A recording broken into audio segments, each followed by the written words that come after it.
Guys, কখনো কি ভেবে দেখেছো যে একটা গেম কতটা ভয়ঙ্কর হতে পারে? আজকের গল্পটা এমন একজন ছেলেকে নিয়ে, যে কিনা একটা সময় পড়ালেখায় খুবই ভালো ছিল, কিন্তু ফ্রি ফায়ারের নেশায় পড়ে সে তার জীবনের সব থেকে গুরুত্বপূর্ণ মুহূর্তগুলো হারিয়ে ফেলেছে।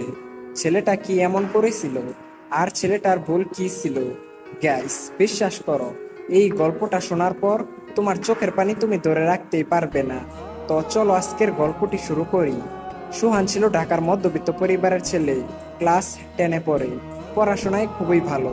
প্রতিবার স্কুলের পরীক্ষায় প্রথম থেকে পঞ্চমের মধ্যে তার রোল থাকতো। বাবা ছিলেন ব্যাংকের অ্যাকাউন্টেন্ট, আর মা হলেন গৃহিণী। তাদের পরিবারটা আনন্দ এবং খুশি দিয়ে ভরা ছিল। প্রতিদিনের মতো আজকেও সুহান তার স্কুলে যায়। স্কুলের বন্ধু রিয়াদ এসে বলল, দোস্ত, তুই কি ফ্রি ফায়ার খেলিস? সুহান মাথা নাড়িয়ে বলল, না বন্ধু, এই গেমটার নাম অনেক শুনেছি, কিন্তু কখনোই খেলা হয় নাই। এরপর রিয়াদ সোহানকে বলল, আরে ভাই, এই গেমটা একবার খেললে তুই যে কোন দুনিয়াতে হারিয়ে যাবি সেটা তুই নিজেই বলতে পারবি না। একবার গেমটা খেলা শুরু করলে আর কখনোই ছাড়তে পারবি না। এরপর রিয়াদ নিজের মোবাইলে গেমটা ওপেন করে সোহানকে দেখালো।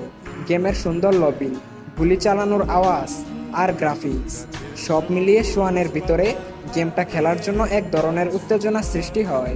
তারপর স্কুল শেষ করে বাসে আসার পর সুহান তার বাবার মোবাইলে গেমটা ডাউনলোড করলো। এরপর থেকেই সুহান মাঝে মধ্যে ফ্রি ফায়ার গেমটা খেলতো। প্রতিদিন আধা ঘন্টা থেকে 1 ঘন্টার মতো গেমের দুনিয়াতে হারিয়ে যেত। শুরুর দিকে সুহান তেমন একটা ভালো খেলতে পারতো না, বারবার খালি মারা যেত। কিন্তু গেমের লবিতে দাঁড়িয়ে থেকে অপেক্ষা করা, টিম মেম্বারদের সাথে কথা বলা, এসব তাকে গেমের ভিতরেই ধরে রাখতো। সুহানের জীবন তখন অনেকটাই স্বাভাবিক ছিল।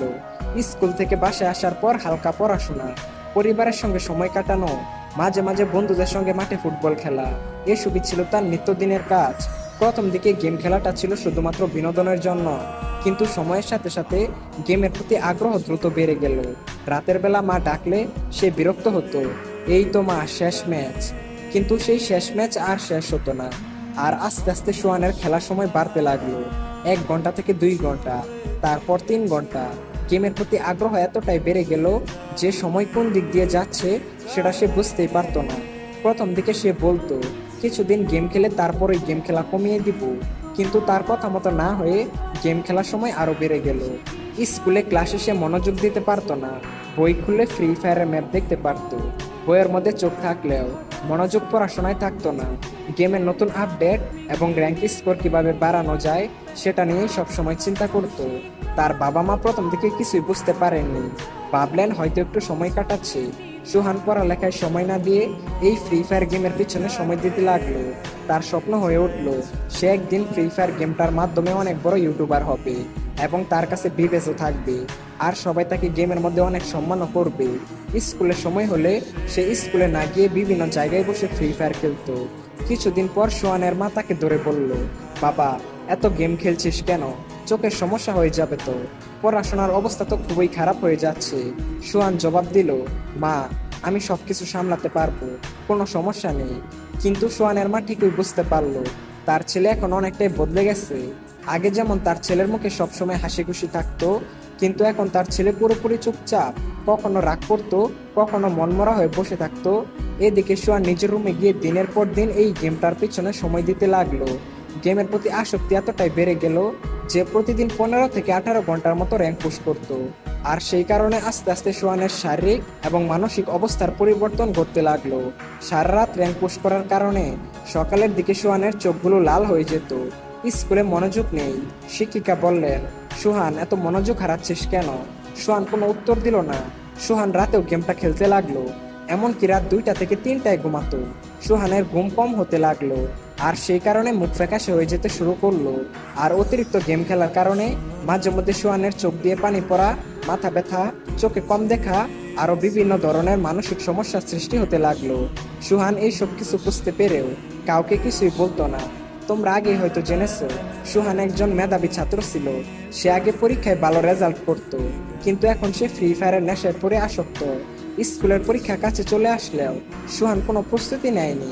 তার মন পড়াশোনা থেকে সরিয়ে গেমের দিকে চলে গেছে।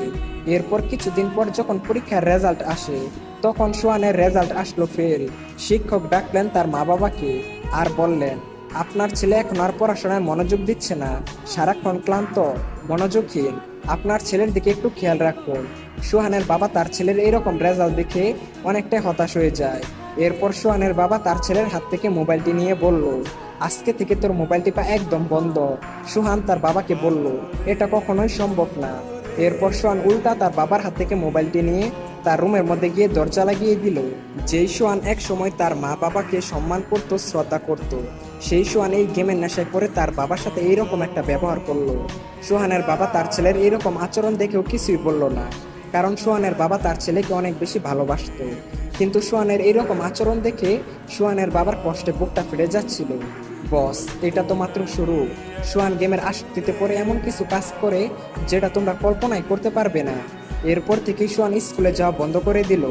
গেমের ভিতরে তার সাথে নতুন নতুন বন্ধুদের সাথে পরিচয় হতে লাগলো। ধীরে ধীরে সোহান বাস্তব জীবনের বন্ধুর চেয়ে এই অনলাইন বন্ধুদের সাথে বেশি সময় কাটাতে লাগলো। তাদের সাথে ঘন্টার পর ঘন্টা কথা বলতো, আর বাস্তব জীবনের বন্ধুদের সাথে যোগাযোগ প্রায় বন্ধ হয়ে গেল। বাস্তব জীবনের বন্ধুর চেয়ে এই অনলাইন জীবনের বন্ধুই তার কাছে আপন হয়ে উঠলো। তো একদিন সোহান র্যাঙ্ক পুশ করতেছিল, এমন সময় হঠাৎ করেই তার বাসা থেকে কারেন্ট চলে যায়। সোহান এতটাই রেগে যায় যে তার মোবাইলটি ছুঁড়ে ফেলে দেয়, আর তার মাকে গিয়ে উল্টাপাল্টা কথা বলতে থাকে। সোহানের মা সবকিছু সহ্য করে যাচ্ছিল। ওহ সরি, সোহানের ব্যাপারে আরো অনেক কিছুই তোমাদেরকে বলা হয় নাই। সোহানের ভাত খাওয়ার সময় হলে সে চামচ দিয়ে ভাত খেত, এমনকি বাথরুমে গেলেও মোবাইল হাতে করে নিয়ে যেত। বাইরে ভাই, বুঝতে পারছো গেমের প্রতি কতটা আসক্ত হয়ে গেলে মানুষ এই সব কাজ করতে পারে। তখনও সোহান ডায়মন্ড কেনার বিষয়ে তেমন কিছু জানতো না, কিন্তু একদিন গেম খেলার সময় সোহানের পরিচয় হলো একজন রহস্যময় ছেলের সাথে, যার নাম ছিল হান্টার এক্স। তার কাছে ছিল সিজন 1 এবং হিপ হপ বান্ডেল। সেই গেমের মধ্যে খুবই ধনী এবং জনপ্রিয় প্লেয়ার ছিল। তো সোহান হান্টার এক্সকে জিজ্ঞেস করলো, ভাই, আপনার কাছে এত পুরাতন বান্ডেল কিভাবে আসলো? তখন হান্টার এক্স বলল, এই সব ডায়মন্ড দিয়ে কিনেছি। সোহান বলল, ডায়মন্ড কি ভাই? এরপর হান্টার এক্স বলল, গেমের মধ্যে টাকা খরচ করে ডায়মন্ড কিনতে হয়, তারপর ডায়মন্ড দিয়ে এইসব বান্ডিল পাওয়া যায়। সোহান বলল, ও আচ্ছা, এই ব্যাপার। তাহলে গাইস, সোহান এখন কি করবে? সে কি তার বাবা মায়ের কাছ থেকে টাকা চুরি করে ডায়মন্ড কিনবে? আর হান্টার এক্স আসলে কে? সামনে কি হতে চলেছে? এই সমস্ত কিছু জানতে হলে চ্যানেলটা লাইক এবং সাবস্ক্রাইব করে পার্ট 2 লিখে কমেন্ট করো। আর হ্যাঁ গাইস, এই গল্পটা তোমাদের কেমন লাগলো সেটা অবশ্যই কমেন্ট করে জানিও। দেখা হচ্ছে অন্য কোনো ভিডিওতে। টেক কেয়ার, বাই বাই, আল্লাহ হাফেজ।